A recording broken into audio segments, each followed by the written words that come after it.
कुंभ उद्योग संगम आणि नाशिक जिल्हा गुंतवणूक परिषदेच्या निमित्तानं आज या व्यासपीठावर उपस्थित असलेले आपल्या राज्याचे लोकप्रिय मुख्यमंत्री आदरणीय देवेंद्रजी फडणवीस साहेब, मंत्रिमंडळातील आमचे ज्येष्ठ सहकारी आणि जलसंपदा मंत्री आदरणीय गिरीशजी महाजन साहेब, दादा भुसे साहेब, नरहरी झिरवळ साहेब, संजयजी सावकारे साहेब, शोभाताई बच्छाव, माणिकराव कोकाटे, दिवानेताई फरंदे, सीमाताई हिरे, व्यासपीठावरील सर्व प्रशासकीय आमचे अधिकारी, सर्व लोकप्रतिनिधी आणि मोठ्या संख्येनं उपस्थित उद्योजक बंधू आणि भगिनींनो, साहेब मला आठवतं 4-4.5 वर्षापूर्वी जेव्हा मी पहिल्यांदा उद्योगमंत्री झालो आणि नाशिकच्या या सगळ्या संघटनांच्या बैठकीसाठी मी आलो होतो. अनेक लोक याच्यातले सांगतील. आणि त्यावेळी मागच्या 2.5 वर्षाच्या तक्रारीचा पाढा त्यांनी वाचला. उद्योगमंत्र्यांशी संपर्क होत नाही, मुख्यमंत्र्यांकडनं उद्योगाला चालना मिळत नाही, अशा अनेक तक्रारी झाल्या. पण आज सांगताना मनापासूनचं समाधान आहे की असोसिएशनच्या पदाधिकाऱ्यांची इच्छा तर पूर्ण झालीच, परंतु नाशिककरांची इच्छा देखील तुमच्या नेतृत्वाखाली पूर्ण झाली. हे सांगताना उद्योगमंत्री या नात्यानं मला मनापासूनचा आनंद होतो. कारण नाशिकला आल्यानंतर पत्रकारांपेक्षा जास्त प्रश्न हे उद्योजकांचे असायचे. इन्सेंटिव्ह आम्हाला मिळत नाही, इन्सेंटिव्हसाठी वर्षभर रखडावं लागतं. एका उद्योजकानं तर अशी तक्रार केली होती की इन्सेंटिव्ह एंट्री चेंबरमध्ये गेल्याशिवाय मिळत नाही. पण आपल्या सरकारनं धोरणात्मक निर्णय घेतला आणि हा इन्सेंटिव्ह त्याला कुठेही मानवाचा स्पर्श होता कामा नये अशा पद्धतीनं थेट ट्रान्सफर करायचा निर्णय घेतला. आणि या 4 वर्षामध्ये कोणालाही एंट्री चेंबरमध्ये कोणच भेटलं नाही आणि 14,500 कोटीचा इन्सेंटिव्ह MSME आणि अल्ट्रा मेगा प्रोजेक्ट असतील किंवा मेगा प्रोजेक्ट असतील यांच्या खात्यामध्ये म्हणजे उद्योजकांच्या खात्यामध्ये जमा झाला.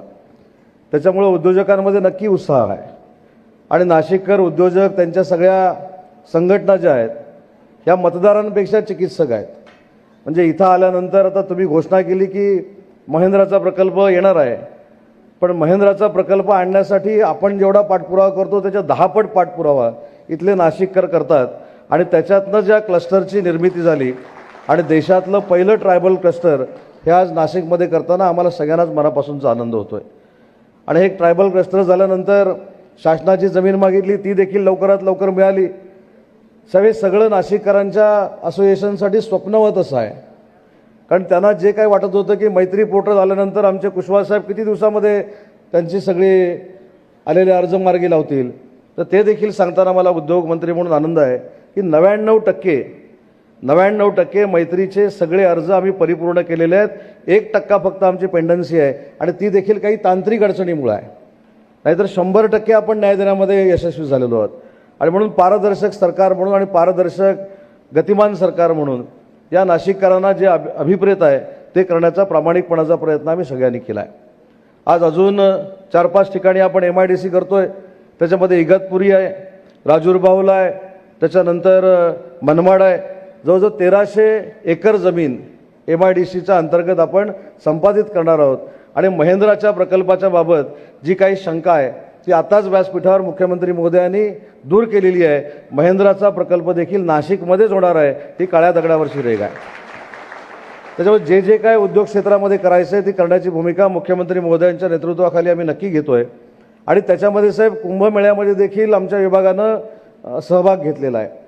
आमच्या उद्योजकांना जर कुंभमेळ्यामध्ये यायचं असेल, त्यांची चांगल्या पद्धतीची सोय करायची असेल, तर जे 2 विभाग माझ्याकडे आहेत, उद्योग विभाग आणि मराठी भाषा विभाग, तर उद्योग विभागाच्या मार्फत देखील आम्ही टेंट सिटी उभं करण्याचा निर्णय घेतलेला आहे.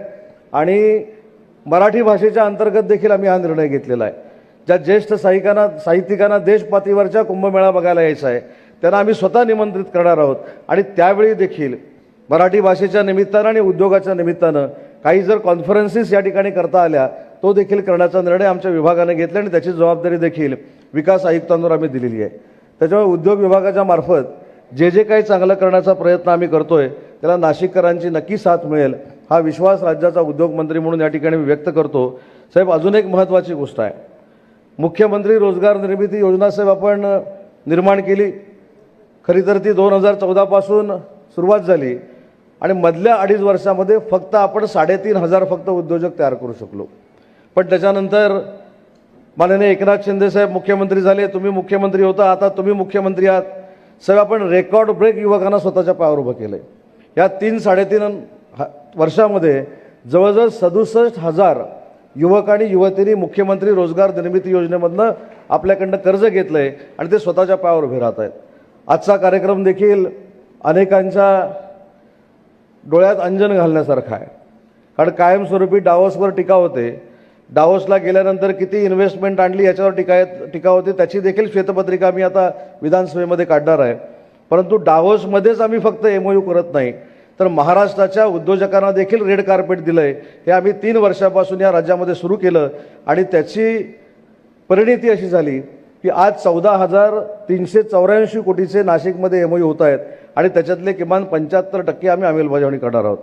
साहेब, डावोसमध्ये देखील आपण अनेक वेळा सांगितलेलं आहे की जे आपण MOU करतो त्याची अंमलबजावणी करणारं महाराष्ट्र हे देशातलं नंबर 1 राज्य आहे आणि त्या अंमलबजावणीचा रेशो जवळजवळ 75 ते 80% आहे. त्याच्यामुळे काही लोकांना कदाचित हे दिसत नसेल, पण प्रामाणिकपणानं आम्ही सगळे काम करतोय आणि त्याला आम्हाला यश येतंय हेच सांगताना मला मनापासूनचा आनंद आहे. आणि पुन्हा एकदा आमच्या सर्व विभागाच्या लोकांनी देखील हा कार्यक्रम आयोजित करण्यासाठी जी मेहनत घेतली त्याबद्दल त्यांचे देखील मनापासून कौतुक करतो, त्यांचे देखील आभार मानतो. आणि भविष्यात मुख्यमंत्री महोदयांना अपेक्षित असलेला उद्योग विभाग हा आम्ही नक्की करून दाखवू हा शब्द देतो आणि थांबतो. जय हिंद, जय महाराष्ट्र.